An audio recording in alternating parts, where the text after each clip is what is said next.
Hi folks, Mr. Long here. We're just going to do a screencast again on defining a plane, and so I'm going to work on this this diagram you see here, which is a plane, or which is a three-dimensional image. What I'm going to do here, folks, is I'm going to come up with an equation in a vector form for what is just the xy plane. So right here, take this, and I want to come up with an equation to describe that plane. Now, we talked in the last screencast about a plane being an infinite sheet. So it's infinitely wide, infinitely tall. It just goes on forever, but it's rigid and it's flat. So you can imagine it has a slope. It can have a delta y, delta x slope, delta z slope, or it might just be parallel to another plane like we've got here. But we want to get the equation of the xy plane. So what I'm going to do is I'm just going to throw a couple of direction vectors on my diagram. Here's the first direction vector right here, and it's going to be 1 up. So there's the first direction vector. And then I'm going to throw another one on here, and it's going to be 1 to the right. That green's not a good color, is it? Why don't I do, I've got purple. No, that's definitely not going to do. Oh, black. I can get a black one in there. Okay, so there's another direction vector. So supposing I'm starting at point H, right? So an equation of a plane, the equation of the plane has to be able to describe all of the points on that plane. And so what we need to do is take a look at, well, how do I get to every single point? So if I'm starting here at H, which is at 2, 2, how do I get up to this point right here, which is at, what's it at? It's at like, the x value is 2, 3, 4. Darn. It's 4, comma, and looks like the y value is, sorry, the x value, my apologies. The x value out here is 16, and the y value is, y value is 16, and the x, sorry guys, the x value is 16 because x is running along this axis, and the y value here is 20 actually, and the z value is 0. Okay, so the z value is 0. So if I want to get out to there from point H, I could have one direction vector, which could go from here all the way up to there, right? That would be one direction vector that would take me to there. But could I get to any point on the plane with one direction vector? I mean, if you only have one direction vector, what have you got? A line. You can't get anywhere else except along that line. So if you're to be able to map, to go from one point to any other point on a plane, then what you have to do is use two direction vectors.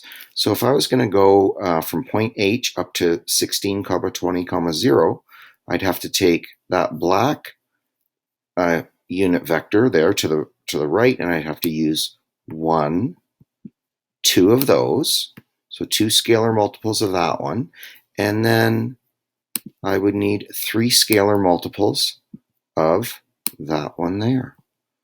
Okay, so and if you look at those, what are those vectors? So to go from H up to this point here, so H is, by the way, is at 2, 2. So let's take a look at what we did. So we started at 2, 2, 0, and then we added on 3 of that purple vector, and that purple vector is a direction vector, and I've got 1, 2, 3 of them. And what are the coordinates, or what's the direction that has? Well, it's only moving in the y direction, and each of these boxes are 4 wide, so I had to add 3 direction vectors and each of those direction vectors is 0, 4, 0. And these all should be vector symbols. I'm sorry, it's very hard to write on my computer. And then if I look at that black direction vector, which is just going in the x direction by 4 units, I had to add on 2 of those, plus 2 of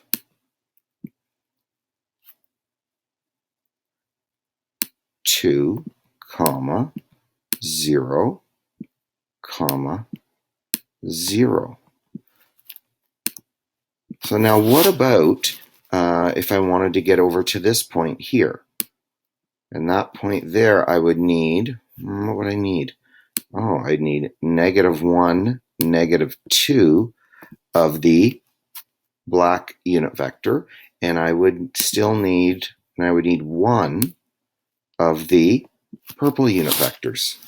So those direction vectors, you can see that the number that is going to change is this number, right? So I would need, in this case, I would need only 1 of the purple, and then of the black vector, I would actually need -2 of them. Okay, I would need, instead of 2, I'd need -2. But I'm still starting at this spot, and I'm still adding this direction vector and this direction vector. So it looks to me like I can get to any point on that plane with a single point and 2 direction vectors. Okay, a single point and 2 direction vectors. And so that's really, folks, that's how we define planes, with a single point on the plane and 2 direction vectors. And then we just have to add scalar multiples of the 2 direction vectors, and we can go from one point to any other point on the plane. And that's how we define this. Now, the other thing that we're going to do, I want you to think about if you have a cross product of the 2 direction vectors. Well, what's that going to look like? It's going to be what's called a normal vector coming out of the page this way, right? That's called a normal vector. And that actually is how we're going to define the plane, is we're going to define the plane in another way, rather, by cross-producting the 2 direction vectors, and that'll give us a perpendicular vector, right? A perpendicular vector. And then I can take that vector, and if I take that perpendicular vector and I attach it to that given point of h, that's another way to define the plane. Okay, I can define the plane that way as well. And I just want to share with you the way that planes can look, right? Just give me one moment here. And I believe I've got it right here. So what I'm doing right now is I'm just showing you another copy of a plane. And I'll just get into this.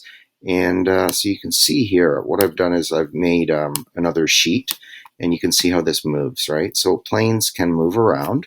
And that's initially what you've got here.